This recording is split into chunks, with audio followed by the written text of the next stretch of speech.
గిరిజన హక్కులకు ప్రభుత్వం ప్రథమ ప్రాధాన్యత ఇస్తుందని ముఖ్యమంత్రి చంద్రబాబు నాయుడు స్పష్టం చేశారు. గిరిజనులు ఎలాంటి ఆందోళనలు, అనుమానాలకు గురి కావాల్సిన అవసరం లేదని భరోసా ఇచ్చారు. జీవో నెంబర్ 3పై సుప్రీంకోర్టు తీర్పు, స్థానిక గిరిజనులకు ఉద్యోగావకాశాలు, గిరిజన ప్రాంతాల అభివృద్ధి అంశాలపై అధికారులతో సీఎం చంద్రబాబు నాయుడు సమీక్షా సమావేశం నిర్వహించారు.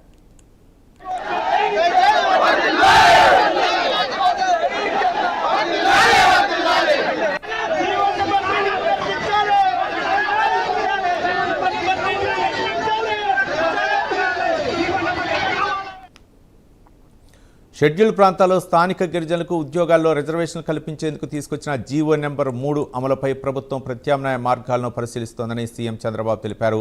గత ప్రభుత్వ హయాంలో ఈ అంశంపై సరైన వాదనలు వినిపించకపోవడంతో 2020లో సుప్రీంకోర్టు జీవో నెంబర్ 3ను రద్దు చేసిందని అన్నారు. గిరిజనులకు న్యాయం జరిగేలా చట్టపరమైన అంశాలను పరిశీలిస్తున్నామని చంద్రబాబు నాయుడు చెప్పారు.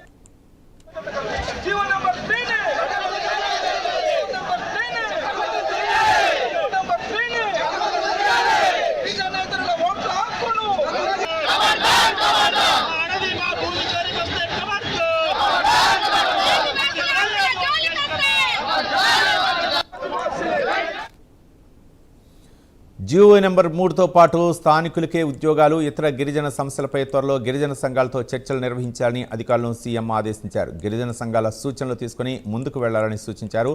అల్లూరు సీతారామరాజు జిల్లాను జోన్ 1లోకి, పోలవరం జిల్లాను జోన్ 2లోకి మార్చే ప్రక్రియను వేగవంతం చేయాలని సీఎం ఆదేశించారు.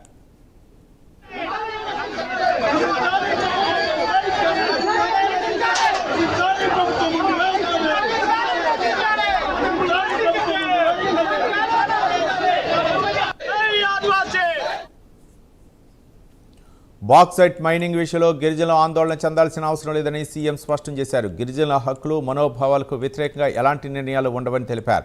అరకు కాఫీ ప్రోత్సాహంతో పాటు గిరిజన ప్రాంతాల్లో ఆరోగ్యం, విద్య, రవాణా సదుపాయాల అభివృద్ధికి ప్రభుత్వం కట్టుబడి ఉందన్నారు. గిరిజన ప్రాంతాల్లో సమగ్ర అభివృద్ధి ప్రభుత్వ లక్ష్యమని సీఎం వెల్లడించారు.